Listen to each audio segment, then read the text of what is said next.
Very good morning to everyone. Uh, Before I start, I would like to welcome Dr. Uma Ganesh, Pooja Pardesi, Brian, and other guests. Very warm welcome to today's keynote speaker, Mridula ji. Thank you. There are other Jayashree is there, Chaudhary, Mr. Chaudhary is there, Rosni is there, Hardas is there, Shla is there, Sasista Sheikh. Please excuse me if I am not able to pronounce correctly. Nikta is there, Sarvani Bhatia is there. Then some Mishra is there, Sagar is there, Sefali is there.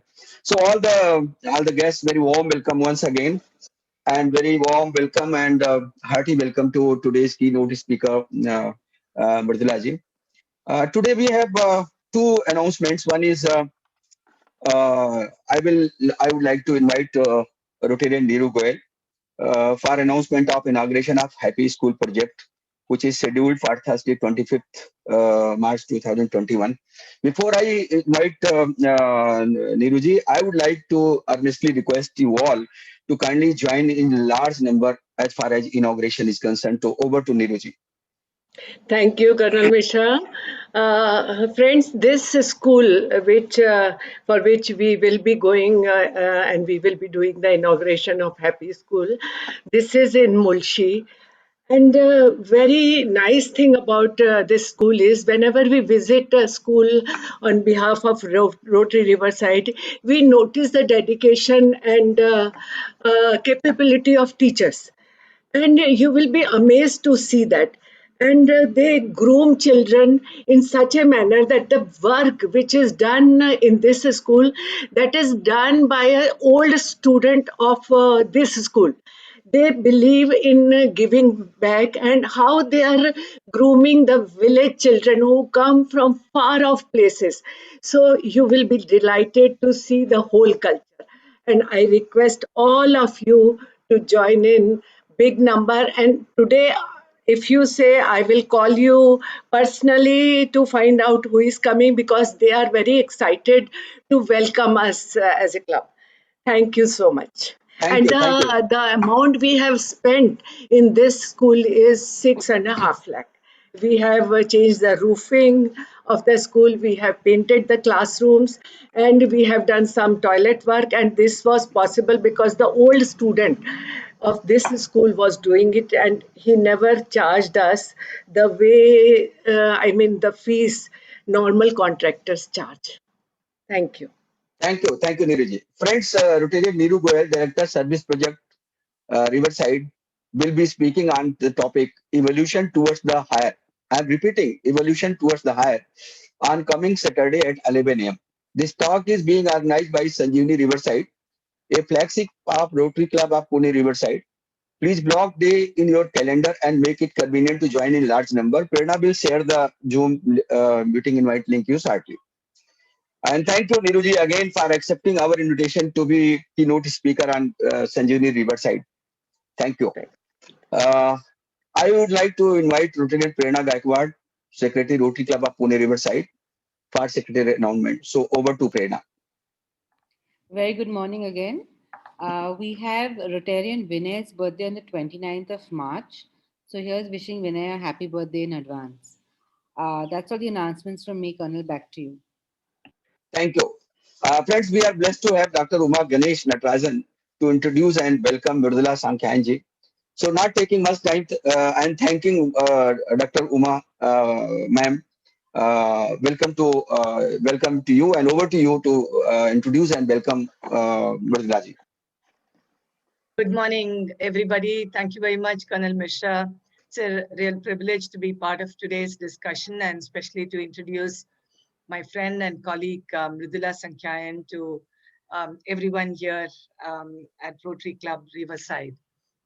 Mridula is actually someone who has been very intimately involved with human resource development, talent development arena for many years, for more than 2 decades.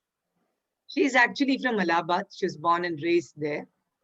She moved to BITS Pilani for her education.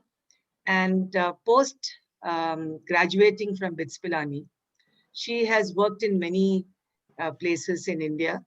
She worked also in Dubai. She worked in the UK in different functions, in sales, in training, in management.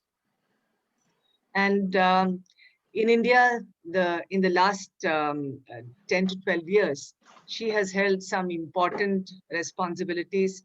She worked with Lehman Brothers, which overnight, or if you would recall, was taken over by Nomura. She worked with them. She worked with Goldman Sachs. And she also has had the exposure of e-commerce business by working with Flipkart. Aside from her experiences in the corporate sector, I must also mention that when she was involved with sales training, that was a time that her company was acquired by Aptech. And that's how Ganesh and we had the opportunity to get to know Mridula. So I think our association must be more than 25, 30 years old in that sense. And since then, we have kept in touch with each other, and we have been following Mridula's progress over the years. While she finished all her corporate engagements, she also decided to set up her own entrepreneurial consulting, training and consulting business. And post that, about 2 years back, when we were in touch with her to do some initiatives together, that's when she was based actually in Bangalore, that's when we started thinking about if Mridula would be interested in moving to Pune, making Pune her home, and taking over the responsibility of Global Talent Track as a CEO. So she immediately agreed, and since last January, she has been at the helm of affairs with Global Talent Track, and she has had a very, very successful first year, not only making the company profitable, but putting company firmly on the path of several new initiatives, particularly to do with women's empowerment, women's leadership development programs. She is a phenomenal facilitator when it comes to senior leaders, enabling them to think in the strategic direction. She has also initiated specific programs for persons with disability. And that's a real highlight of her association with Global Talent Track last year, where she managed to train with the help of her team 500 people and place them in several blue chip organizations. And this year, she has taken on a target of an audacious target, I must say, of doing 6 times that number, which is 3,000 people to be 3,000 persons with disability to be trained and to be able to support them on employment opportunities. On the personal front, apart from all the professional successes and accomplishments that Mridula has had and continues to have, penchant for perfection, penchant for looking at new pastures and daring to get into arena that she has never tried before. On the personal front, she has been an avid blogger. She writes poetry. She writes beautifully. She is also been seen very frequently in Pune Golf Club these days. So she has many, many interests aside from Niruji, like yourself, keen interest in gardening. And she also has been very keenly and involved and dedicated to meditation. All of these fine aspects of her life and the way she has been leading her life have also brought in a lot of sensitivities in the way she carries out her work. She connects with customers, employees, with great, you can say, care, and she manages to maintain and build those relationships very nicely. And above all, she is a phenomenal human being. And you will hear from her talk shortly how she has reflected upon her own life's learnings and tries to see how she can keep learning for herself and at the same time, as a trainer, as someone who cares for the community, for the humanity, how she sensitively brings about those learnings and transforms individuals as well. So delighted that we have Mridula with us this morning, and delighted that Mridula could make the time. Over to you, Mridula. We are all going to be yours, wanting to hear your views on today's topic. Thank you so much, Uma. That is such a phenomenal and, I have to say, heartwarming introduction. Beautifully said, and it's just such a long association. And thank you so much for being so generous with your words. I'm really honored and privileged to be here on this platform and talking to really people who have lived their life like an inspiration. So it's a tall order for me to sort of step up, but it's when you're sharing kind of your journey and what you stand for and some of the things that you believe in, maybe that's also not so difficult. But yet I hope that you will, some things will resonate with you and you may find certain things that will make you think. I want to make it as thought-provoking, as inspirational for each one of you who's taken the time out on a Wednesday morning. It's the midweek to be here and hopefully make it worth your while. So when Colonel Mishra reached out to me saying, this is a platform and we would like you to speak here and you choose your topic. And I mulled over it for a few days to say, what topic am I going to speak on? And as I was thinking about it, just one fine day, it's kind of just fell in place. And I said, I'm going to speak on dare, dream, and do. And in a lot of ways, that's how I've lived my life. And in a lot of ways, I think people who have really been able to live a fulfilling life, accomplishments and accolades is one thing. But at the end of your life, when you look back 80 or at your obituary, do you feel like you lived a life well? And that's these are the three words that have really actually, I think, resonated with me up until now to say that, life can be meaningful and life can, and one can live life without any regrets. So when I think about dare, dream, and do, one of the things I think is that it is one life. And it is such a beautiful gift that we have this particular life. So the question is asking yourself, when are you most alive?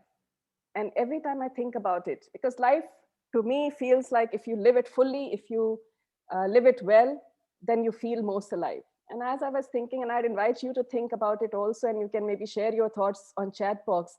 When do you feel most alive?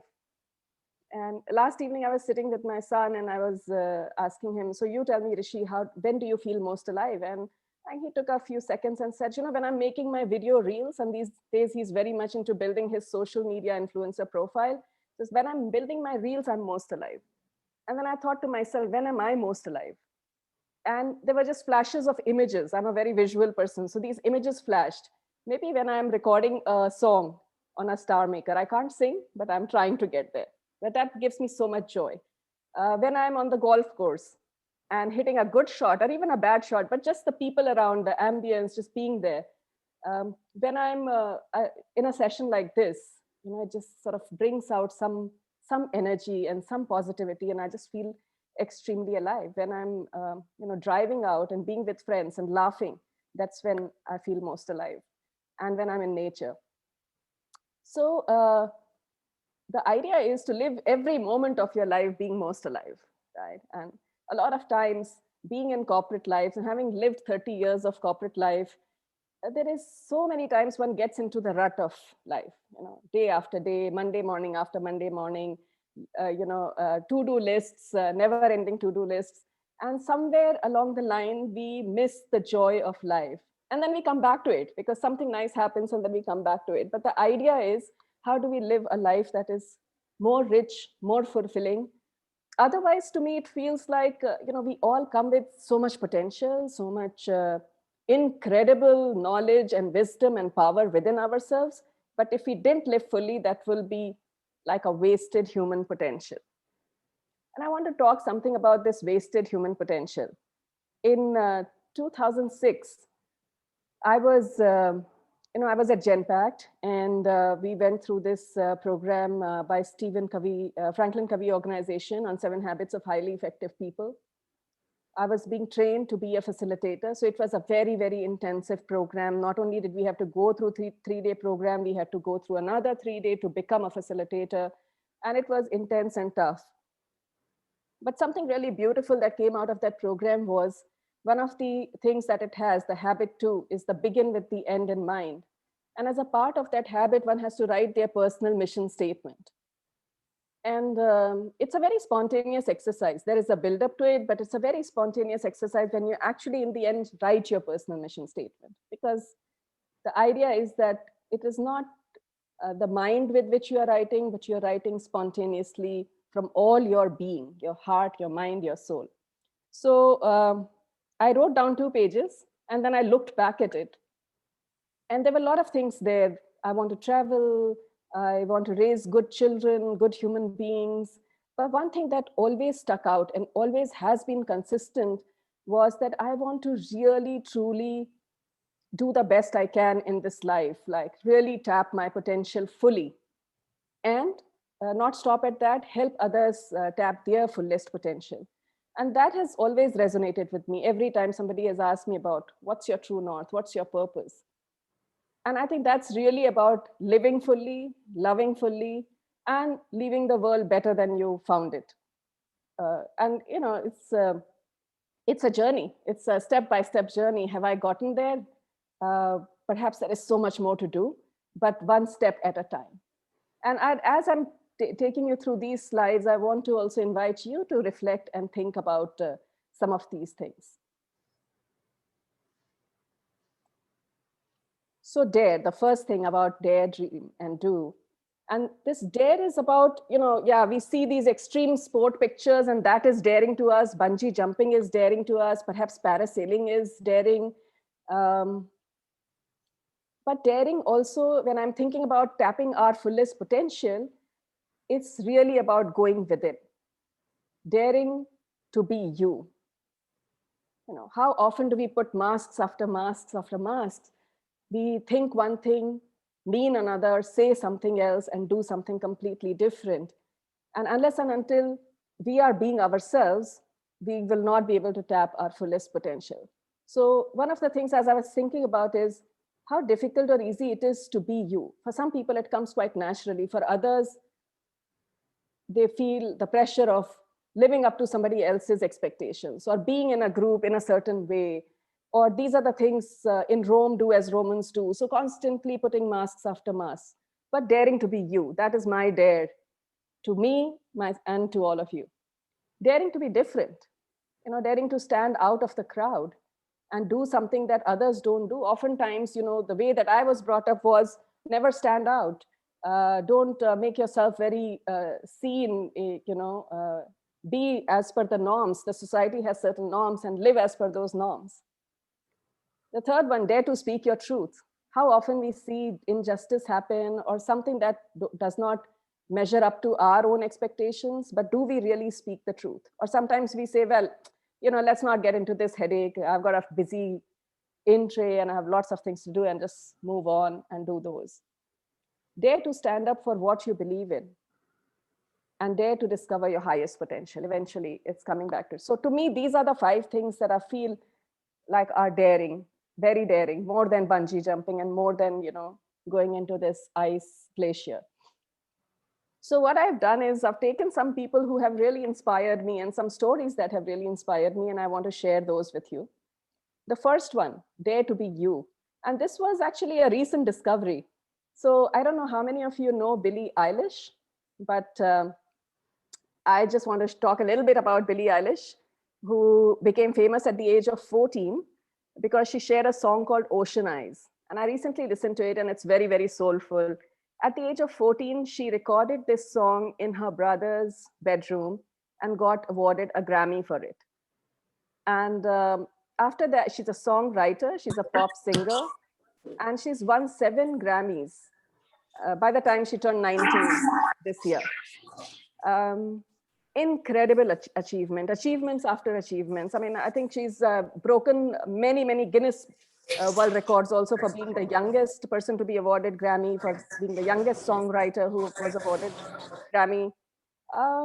But why am I talking about Billie Eilish here in terms of Dare to Be You? So I went through several of her interviews and followed her on Instagram and her lifestyle.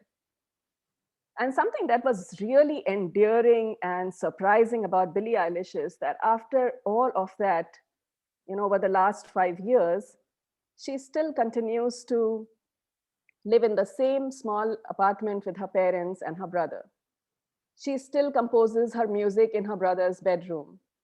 And, there were the dreams that she had. And I actually wrote it down. Somebody asked her, what would you like to be when you, what was your dream when you were 14 or 15?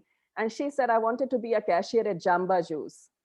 It's kind of a retail store in US, and she wanted to be a cashier at Jamba Juice. And she doesn't hesitate to speak her truth in her interviews. If you get an opportunity to listen to her interviews, I would really invite you to do that. You can actually tell how transparent and how herself she's being as a person, despite being such a big, big celebrity. She's one of the highest followed persons in the world, and yet being so grounded. One of the interviews that said, what is it that you would fear most about, or what would you like to really achieve? And what is your hope and dream? And one of the things that she said, that I want my family to be absolutely safe. It wasn't about doing the world tour. It wasn't about the Grammys. So at 19, being so grounded just sort of, really took my breath away. One of the interviewers also asked her, what do you want to tell the people who want to be like you? And, without a blink of an eyelid, she just responded, and it was a very casual, informal interview, totally not prepared. And she said, why do they want to be me? And, you should be yourself. You want to be you. And I think there is tremendous merit in that, because when you are yourself, then you can actually truly tap your truest potential. Otherwise, you are always being a copy to somebody else, and you're always the second best. So that's Billie Eilish for you. The next person, and this is another person, and this is about Dare to Be Different. So Nick Jovic, he was born without limbs, no hands, no legs. Imagine that sort of life. And at the age of 10, Nick decided to commit suicide because he was so bullied at school. And so very, very sad, but over a period of time, he turned it around. And thanks to the support of his family, but mostly his attitude. And then he went and started a campaign on attitude is altitude, and started an organization, as a founder of an organization, Life Without Limbs. And just imagine being a surfer, being a skydiver, and then becoming a motivational speaker. And again, if you listen to him, his speeches are extremely, extremely inspiring. So how did he didn't have to be different, he was born different, but what did he do when he was so different? His attitude actually was everything. He spoke his truth. And one of the things that he says is adjustments are necessary along the way, because life isn't always rosy, but it is always worth living. And can we therefore dare to be different, in our own right? Can we speak our truth, or do we always try to conform, saying, okay, in this particular meeting, this is what I need to say. This is what is going to make me look right. We try too hard, I think, oftentimes to look right and be right than to be ourselves. So yeah, I mean, that is the story of Nick. And so a person like this, one more thing I want to say about Nick is that he said, he used to believe that there is no way that he can have a life partner, with no limbs. Who's going to be attracted to him, and who's going to want to marry him? but his attitude was totally phenomenal and just very magnetic. His personality became, because he was just such a believer in his own self. He attracted a beautiful woman, and today he has 4 children with her. And that's just so inspiring that life is, and that because he chooses to be different. Dare to speak your truth. Needs no introduction, Mahatma Gandhi. And some of the excerpts that I was looking at from his autobiography of Experiments with Truth. And this is one of the stories where one of his, at a very young age, I think he was 12 or 13, when he was giving an exam, writing an exam, and one of the spellings in his test paper was wrong. And the instructor in the room Mr. Giles, tried to nudge him and say, the spelling is incorrect. And he just totally refused to look at him, refused to correct the spelling. And in that particular exam, the entire class got 100 out of 100. And he had some spellings that were wrong. He was the only one. And Mr. Giles actually went back to his home saying, he is being so stupid that he didn't take my advice. But Mahatma Gandhi was writing that at that time, I just knew that it was not okay to look into another person's sheet and copy. And today, sometimes when I think about cheating and copying, and people just take it as a matter of fact, they even laugh about it, and they actually make no bones about hiding it as well. And it's something that they just do along the line. But this man totally stood and lived his life. So he didn't have to write books to talk about truthfulness. His entire life really was about that. Extremely inspiring. Dare to stand up for what you believe in. And this is the 4th one. And 2 people that I really find very inspiring. One is Malala, and I run a training program called My Presence, My Platform for one of the NGOs that I support. And these are young girls in the age group of young girls and boys in the age group of 13 to 17. And I run the program on English speaking called, My Presence, My Platform. And in that, one of the speeches that I bring is Malala's life, her Nobel Prize speech. And it's just very inspiring because that it motivates the children to become somebody confident and with self-esteem and have a purpose in life. In this group of children, I also give them a social cause that they write on. So this just works beautifully. But just imagine such a young girl in a country as disrupted as Afghanistan, standing up and speaking for the rights of children's education, something that you believe in. And for us, our lives go by in trying to make money, trying to pay our mortgages. And do we take time out, step back to think about what is it that we believe in, and how much are we standing up for that? So that's her incredible journey of Malala. And Pankti Jog, I met her at one of the Aspire circles. And she comes from a really, really poor background, living near a village near Goa. Parents were very poor, had no money to even send her to school. And then somehow she managed to study. And the luckiest break for her that happened was to get a job in oceanography department in Goa. And as she got that job, she was working through it. And then the earthquakes happened in Gujarat, and particularly the lives of people, the laborers at Rann of Kutch, who are making salt. She looked at their story, and somewhere it just touched her. And she said, I have to fight for the rights of these people. Her campaign is on right to information, and she drives educational campaigns on right to information.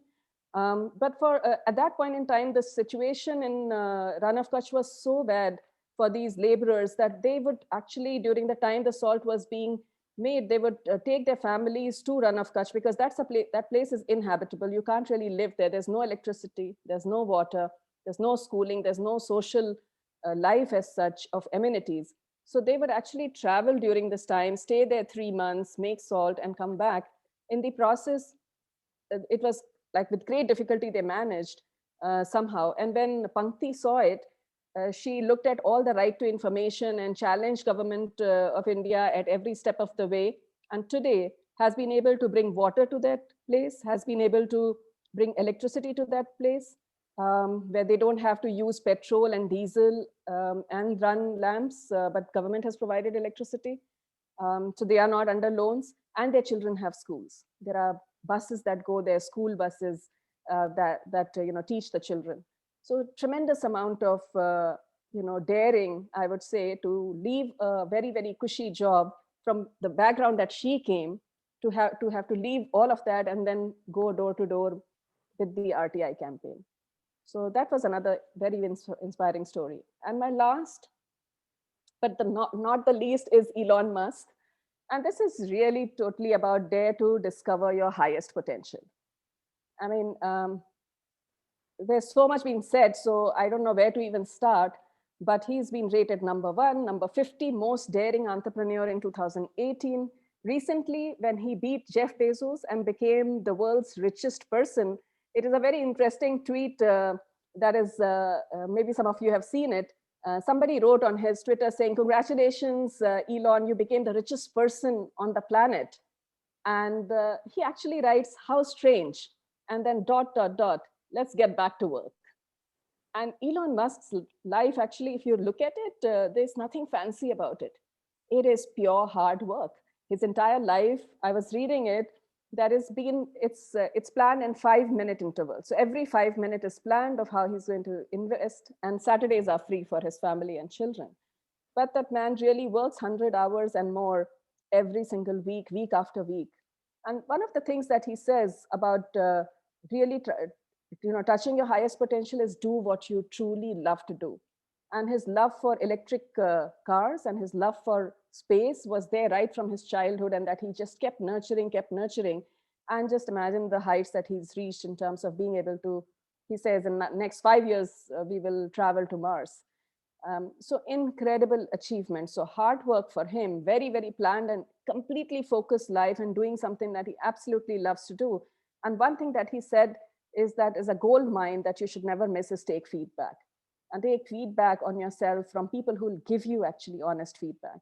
So your friends or your family or your close colleagues who will give feedback, and then do something about that feedback. So that's really about daring to discover your highest potential. So, moving on from there, I just was thinking, how should I take this forward, and what should I talk from my perspective? And I just want to show you a slide that has been my life very shortly, and then hopefully we'll be able to take questions after that. So if I look at my life, and this is a very busy slide, but I try to see the things that I dreamt about when I was a child. So from childhood to now and beyond, and things that I dared to do. And they may seem big or small, but this is what it was. It has been my journey, and it's a work in progress, my journey of dare, dream, and do. So really, when I was really young, I remember dreaming for a pair of jeans, dreaming to own a TV, dreaming to live. I used to live in Gorakhpur, which is a really small town in eastern UP. And I used to dream to come to Delhi, the capital city of India. And how at that age also, I have said some things about daring, and to a lot of people, it may just be very normal routine things. But to me, it was very difficult. The very early years when I actually performed Kathak on stage, or I did a Rotary debate competition, I remember how I was shaking in my knees.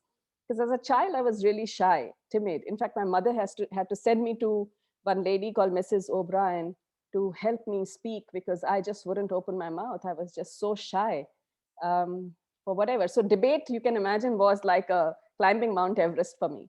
And I remember participating in that debate competition. And when I got a second prize, I think. And when I was giving the speech, I still remember standing in front of the audience and my knees were shaking. And I was terrified, and I was totally parched in my throat. And when I came off the stage, I thought I had done horrible. And I asked my brother, did you see my knees shake? And I was just so, scared and nervous. And he said, no, I absolutely did not see your knees shake at all. And, in that moment, I realized that it's only me who knows that my knees are shaken. The audience doesn't. And now when I tell people who are scared, and public speaking is actually the biggest fear, even ahead of the fear of death and fear of snake bites. So I tell them, others don't know, and it is your journey. And my brother brought that realization to me, and that's how it became.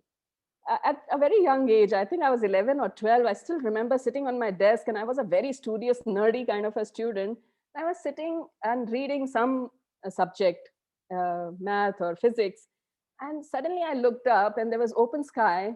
And I remember these questions started popping from somewhere. Who am I? What's my purpose? Why am I here? What is this whole planet? What are these people doing here? And, those questions just kept coming. And it was that moment. And I think that moment was some trigger from there. Soon after that question started to come in, like a couple of months later, I was introduced to my first meditation guru. So my journey of meditation really started. And I feel that was the daring that I did just naturally from divine intervention. I think it happened. Leaving home for college to BITS Pilani, from Gorakhpur to Pilani, nobody used to send their daughters at that time. And it was a strange land, and yet I went. Walking out of bad relationships, I mean, that's a dare that I should have perhaps taken much sooner than later, but nevertheless. On stage in Dubai as a young trainer, that was, again, one of the shaking in the knees experiences where I would wear a sari to make myself look much older. And suddenly I'm at Dubai race course conference room, waiting for my participants to arrive. I have to teach them selling skills. So you can imagine one Indian woman, young woman, going to teach selling skills to 25 Lebanese men in Dubai. And I was like, I looked at them, they looked at me, and we had a moment there. Until lunchtime, it was so difficult. But I think what really got me through was because I knew my subject really well and I had sold before. So I brought in those examples, and somebody then eventually said that, you make sense. And that sort of helped me go through. One of my days is also to be a motivational speaker. That's my dream also. So which I keep trying in all the sessions. Things that I have written as my dreams, if you like, surprisingly, when I was looking at it, all the ones that are not colored in blue, I have realized all of them. And and I've had moments of success in all of those. So the ones that I still have to do are highlighted in blue. So this is really my journey of dare and do. And today, when I think about myself, what is daring for me is also to still very daring for me to make tough decisions for people. Decisions that perhaps when you look at larger scheme of things, you can just let them go. But to be there and stand there and make that decision which you think is right, but perhaps may not look right to other people, and standing up for your own belief, it's one of the toughest things to do. And then, of course, speaking my truth, which I'm practicing every day. One of my dreams also is to do GRASP, Guided Retreat for Advanced Spiritual Practices, and that will happen someday, but definitely leave the world better than I found it. Okay, so here are some questions for the audience to think about it. And maybe a couple of minutes, if you want to take, you can write down what will make you most happy. Do you do things that make you most happy? What's the kind of legacy you want to leave? And what will make you feel proud of your own achievements?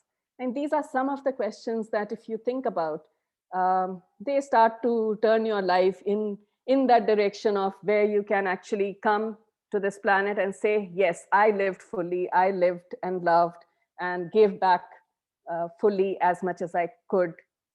And when I'm going, then I'd look back at my life really proud and no regrets. So, and there's tremendous power, I would say, in asking those questions, because this is about 10 years back, I think, maybe 8 years back, that I made a vision board. So from time to time, I keep making vision board for myself. And it was very ironic. So I wrote a work plan and I made a me plan. And if you see my work plan, there's a place where I'm training the students. There's a board meeting that's happening. There's coaching for young children. There's, I don't know, like being the leader here, teaching underprivileged women, diversity and inclusion, coaching. And, everything of this has happened. And I did not really make a plan, sorry, that, this is how I should do it. But I had just put it on this sheet, and every single thing of this has happened. On the me plan, enlightenment is right in the center of it. And, this is something that I know I'm on that path. But writing continuously, whether writing poetry or writing, talking about something that I believe in, or writing a slice of life, painting, which I did during this COVID, and really being connected to the entire world, the whole philosophy of Vasudhaiv Kutumbakam. This is, I think, a lot of more work needs to be done, where we start to connect to the whole world and like feel that oneness, feel that unity consciousness, and have a loving home. And I put it down 8-9 years back, and believe me, 90% of this has happened. I don't even know how, effortlessly perhaps. So the do part of our mind, and this is the last slide, is really to say, inviting you to make your own vision board, whatever you want your life to look like, be like, work relentlessly towards it, and work towards being really holistic in terms of 4 Ds that I talk about: physical self, mental, socio-emotional, and spiritual. And if in all those dimensions you have, you are happy in all of those dimensions, then I feel like that's a life worth living. And that's a life that would give back actually to people a lot. That will be an inspiring life. So I'll stop there and just see if there are any questions.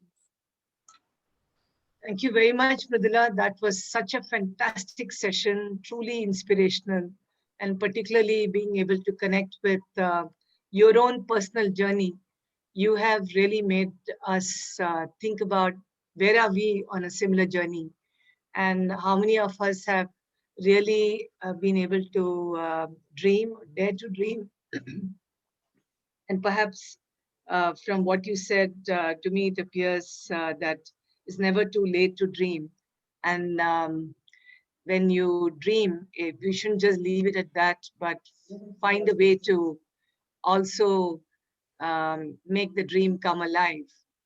So fabulous thoughts and very powerful thoughts, Mridula. Thank you for your very, very inspiring session. If there are any questions, please feel free to ask questions to Mridula.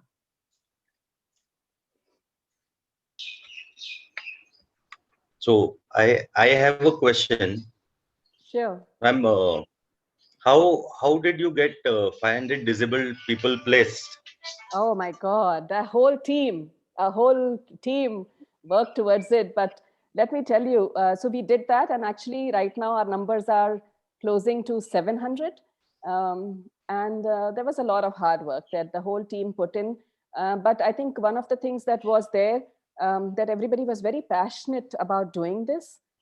So they brought in a lot of heart into this project, but we had to do solid planning, solid hard work, reaching out to people, leveraging Uma's and Ganesh's and my contacts, and then teams, hiring teams, and literally having a project plan. And now we have a week by week, very granular and detailed plan of where we are going to mobilize people, how are we going to train them, how are we going to find jobs. And we have done tremendous amount of work in connecting with the corporates who are open to the idea of hiring people. And what we've realized is last year it was way tougher, but this year, what we did in like literally the entire year last year, we have been able to accomplish in a quarter. So the world is also opening up. They are seeing the story of those people. But yeah, if you want to talk more in detail, I'm happy to walk you through. Amrita ma'am, can you take out those slides? Wanted to know. Sorry? Can you take out slides so that everybody is visible? Slides are there. Slides are there, yes. Yeah, You can just take the slides down. Oh, okay. Yeah. So I had one more question on this line. I wanted to know, because I've worked a little with Spastic Society of India in Chennai and Ability Foundation in Bombay. Right. And I also run a free legal aid cell for the disabled, where we fight the cases completely free when the costs are paid by us. Now, Okay. I was associated with 40 NGOs who are working in disabilities. And the biggest challenge was how to convince the NGOs, the companies, to adapt and create the atmosphere for a disabled person working. Like, we know we have the National Building Code in India, which says how the building should be, how the access should be. So how did you sort of convince and counsel the companies to make themselves adaptable to having disabled people working with other people? Yeah. So, so it's a journey, and there are a lot of organizations, and we are lucky to have found organizations that already have the infrastructure, who are already sensitive, and inclusion is part of their mandate locally, globally, and they are hiring in large numbers. So we started from those corporates. And now that we have been able to showcase a success story that organizations are hiring people, they are working successfully, they are being productive, and they are being mainstreamed, that those examples we take to the corporates who are not ready right now. So we have a consulting model where we can help the organizations sensitize them on infrastructure that's required, accessibility that's required, sensitization for managers and colleagues that's required. So we have the whole model that we could take to the organization, sensitize them and help them get there. But it has to be also driven from the top. The leaders have to believe that they want to do this. It has to show up in their top 10 goals. And we go right now going to those organizations who are open to doing this. Okay, That thank you. answers your question. And Thank I'm you. very happy to connect with you, Murtaza. So you, Yeah. yeah, Sorry, you were saying. thank you. And you could add me to your group. If your disabled people are facing any legal issues, then you could always approach me Absolutely. for help. We've handled everything like promotions not being given on time and people being asked to leave, accessibility not being provided, Right. stuff like that. Even children's education, if admission is being denied to normal schools, and we've handled a range of issues in our office. And Right. you are always welcome to contact me if you need any help from as a lawyer. I'm definitely going to reach out to you. Surely. Thank you so much for offering that. Mridula, I had a question for you, which is, I mean, you mentioned, of course, Malala Yousafzai, and who got the Nobel Prize as well. But if you look at Malala, you look at people like Greta Thunberg. I mean, compare that with, as you rightly said, our own generation. I mean, I remember I was this complete introvert, was scared to open my mouth till I was 24 years old. And you yourself have told me once that you were scared for the first 6 months in BITS Pilani, Yes. that your English accent was so bad that you would not talk. People thought you were probably dumb. So from those days of, very weak self-confidence that many of us growing up in small towns came up with, and then you look at these kids who are growing up today, very conscious about the world and wanting to contribute and make a difference. What do you think is the reason why that's happening? I think it's the parenting and the environment in which both the generations have grown up. So in our generation, the way that I experienced my upbringing was a lot of do's and don'ts and a lot of rights and wrongs. You're constantly being told how to be. And therefore, your ability to build your own thinking and build your own confidence, therefore, because we also learn and build our confidence from doing our own mistakes, I feel. The more we do, the more we learn and the more confident we become. But if you are constantly listening to somebody else and doing, then you're really not thinking on your own, and that self-confidence is not developing. Whereas this generation, the way that we have brought up our children, from the word go, we have allowed them to challenge us. We have allowed them to argue with us. Even the education system has become much more from rote to thinking system. So they are far more confident. But do they have lesser problems? No. They might be confident, they might be expressing themselves on social media, but believe me, they are far more conscious about the likes that they get, and they get depressed if they don't get enough likes. Depression is far higher in that generation. Insecurities are far higher. So I think, I don't know whether that answers your question, but I think it's nurture, the way that we were brought up, is why the difference is there. I would also think, in addition to what you said, Mridula, the role television and particularly nowadays internet have played. Access to television, access to internet in every home has opened up their minds, and even those in rural India, they start to connect with the brands, with the dress codes, with the norms of working, preferences for food, so many aspects of a living. I think they've got bridged because of technology, because of television access, and because of internet access, social media access. That also has enabled them to get away from small town thinking or Yes. very protected environment, to think outside those environments. Certainly created a more level playing field for all of us, that accessibility. Yeah. Any other questions? Hi, good morning, everybody. Mridula, I don't have a question, but I have an observation. And it comes from the fact, there's a statement says, nothing succeeds like success. So once you are successful, whatever you say, that becomes a statement. For example, everybody says, don't be like others. But when somebody who's already has a success behind her, when she states that, then it becomes a statement, then it gets published. Right? That's one thing. Second, that, I mean, it's a known fact that Gandhiji was not pushing freedom. He was very, very happy with just a Dominion state. It's a known fact, right? Then he went and changed his stand. So it is not, I don't think it's true to say that he never spoke lies. He did. And I mean, I can quote so many examples over there. So I'm just quoting these two to point out to the fact that once you are successful, so many things happen. Now, it doesn't change the fact that success is all after hard work. But once you're successful, then even the wrong things which you have done in your life, okay, they get covered. And even the statements which you make, which are irrelevant at times, they become statements people talk about. I just wanted to share that, and I wanted that's to a have very your fair, opinion on it. absolutely. I think that's a very, very fair observation. And if somebody was 100% truthful, they would be Buddha, right?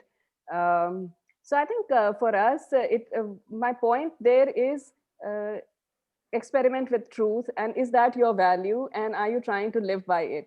Can you be 100% there?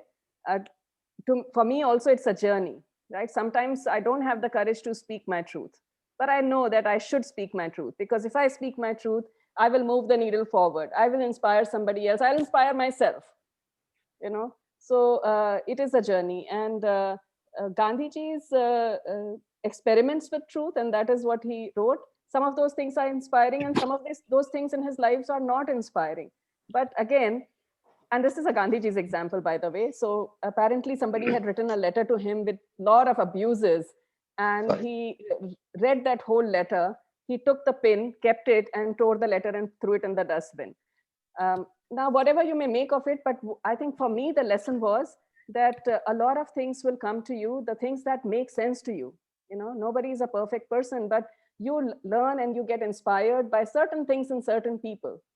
Right? There's no one perfect human being. So there's something about Gandhiji that inspires me. I'll take that. Maybe his whole life is not inspiring, but what is inspiring, I'll take that for myself as an inspiration. And at the end of the day, this whole presentation was really about knowing yourself and knowing what you believe in and what you stand for, more than anybody else. Not Billie Eilish, not Gandhiji. What does Mridula stand for? Does Mridula know that? And does she live her truth? For me, I think that is the journey, and that is most important. Thank you so much. Thank you. Anybody else? No? I have some of my school friends here, Sarbani Bhatia, and she's with me from BITS Pilani. I'm so delighted to see her. Some of my office colleagues are here. So yeah, Sarbani, can I invite you to speak? Yes, Mridula, it was such a pleasure to hear you speak. I've known Mridula since college, and to see her evolve into this, in this role, I heard her speak for the first time, and it was truly heartwarming. As Uma Ganesh also said, you set me thinking today at this stage. We are contemporary as far as age is concerned. And even today, you set me thinking, Mridula, after hearing you speak. Do I dare to dream? Thank you. By the way, she's Sarbani Bhatia. She's a very big shot. She's the Chief Information Officer of Dainik Jagran, and she's one of the top industry leaders as far as technology is concerned, and totally leading the way. So I'm so happy, Sarbani, for you to say that. No. Thank you so Sarbani, you'll get an invite from us to speak soon. Thank you.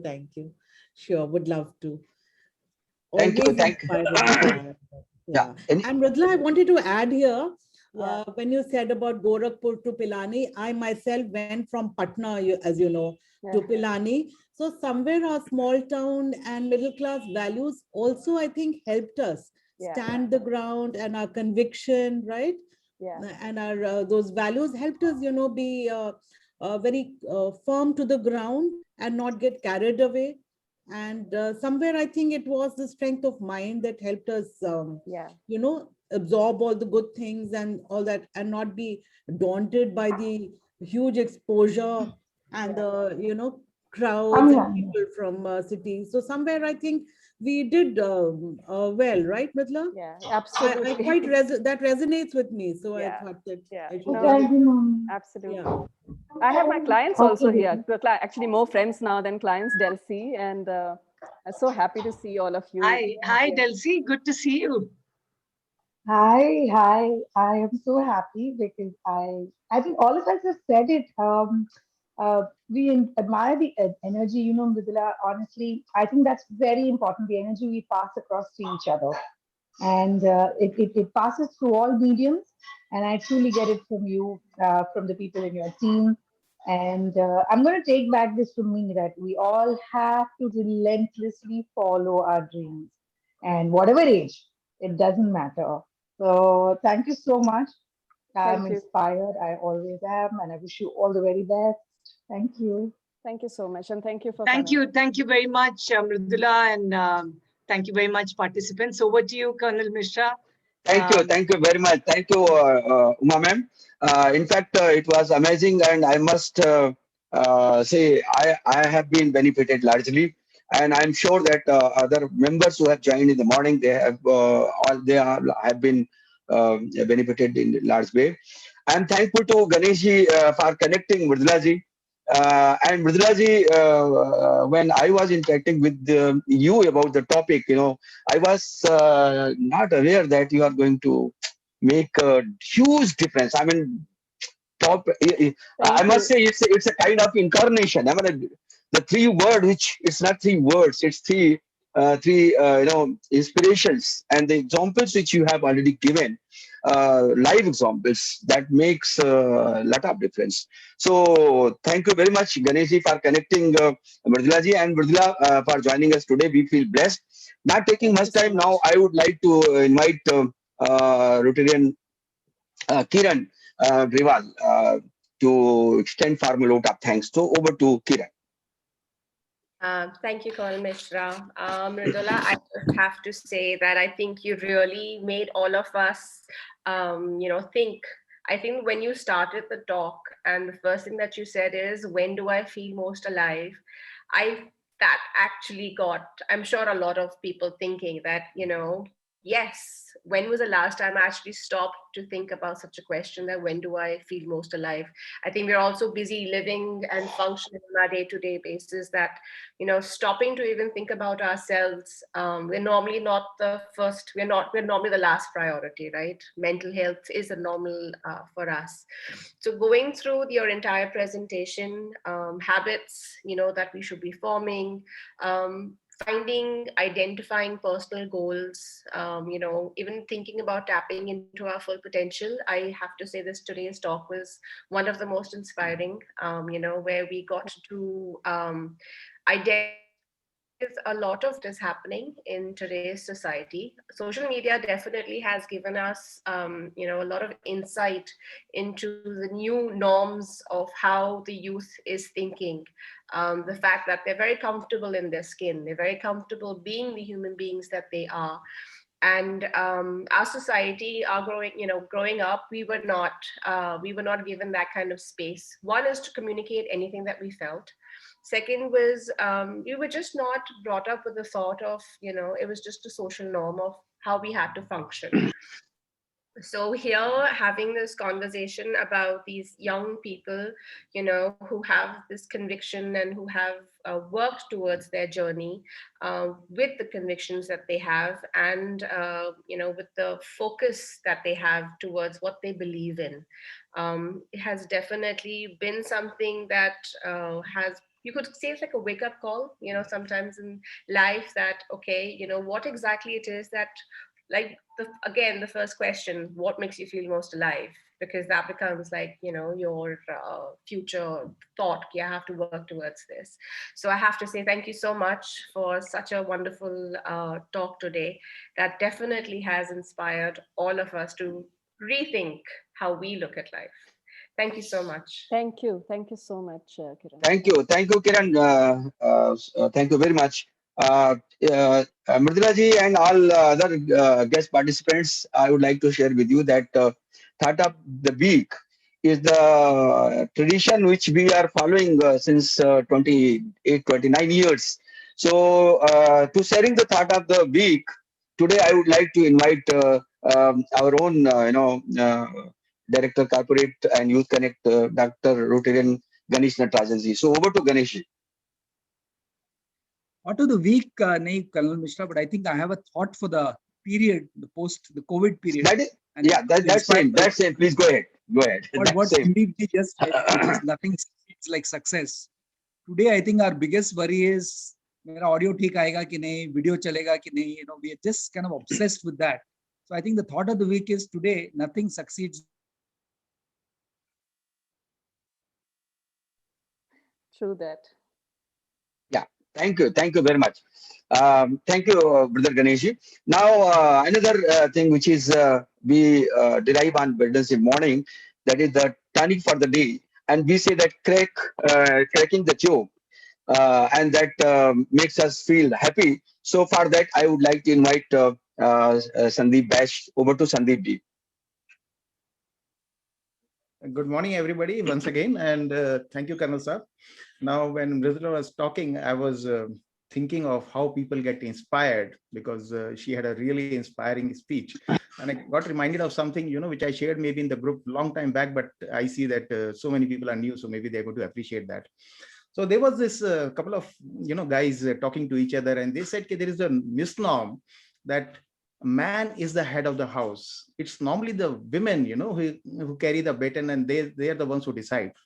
It's like we must change all that, and we really make it a fact that the man is the man is the one who holds the house. He said, how do we do that? He said, let's do an inspiration talk. Let's call somebody like Mridula and get these guys to get inspired and feel they are the ones. So they hold a 2-day conference, and about 2,000 people participate in that. And they tell everybody that how they are the ones, holding the fort. After 2 days, they said, okay, let's do a check. How many people have actually got inspired? So they say all the people who feel they are the man of the house, they come on the left side, and the rest can come on the right. And to their surprise, everybody moved to the right. Apart from one small, very tiny guy who went and stood on the left. So they said, okay, chalo, at least something is there. So they invited him on the stage for felicitation and everything. And they said, please tell us what inspired you so much that you went and stood on the left where everybody else went and stood on the right. He said, honestly, I really don't know the answer, because I called up my wife and asked her, where should I stand? She said, you go and stand on the left. That's really great. Thank you. Before proceeding further, I have one announcement. Coming Wednesday, 31st March, we have club assembly. We will not have a keynote speaker. So I request all these team members, all the Riversiders, to please join. This is quarterly club assembly, and we need to take decision on certain points. And your attendance is almost very. I must not say necessary. It's mandatory to take follow-up action. So thank you very much. Please block your day in your calendar and join in large number. Before meeting is adjourned, I would like to give grand salute to all, particularly the Mridula, all the guest speakers. And today it is the highest. 14 guest speakers have joined. 14. It's a good number, and the total number today has gone to 37 to 38. So thank you very much, Mridula ji, particularly when I requested you that you can connect with your contact list, and that has made us today really very happy, and uh, we feel proud and we feel blessed that the guests have joined, you have joined, and we have have been benefited. So not taking much time, I would like to have your permission to adjourn the meeting, Mridula ji. Sure, please. Thank you so much for Thank this you, thank you. opportunity. Thank you. Yeah, thank you very much. So stay healthy, happy, safe, and blessed. And uh, you are already in Pune, so we will have more opportunities, I look forward. interactions, and meetings, and one-to-one, contacts. So thank you very much. And I would like, before I close, I would like to say, I am particularly very happy that you are from Gorakhpur, and you are educated in Allahabad. I'm also from Allahabad. Wow. I'm in between. When you come from Gorakhpur, there is a Pratapgarh. So Pratapgarh is my district, Yes. and I have been graduated, post-graduated, law graduated from there. Then We from definitely there I need to joined. meet one-on-one now. Yes. Thank you very much. Thank you. So once again, thank you all. I am going to end the meeting. Once again, very good morning. Have a great day. Bye bye.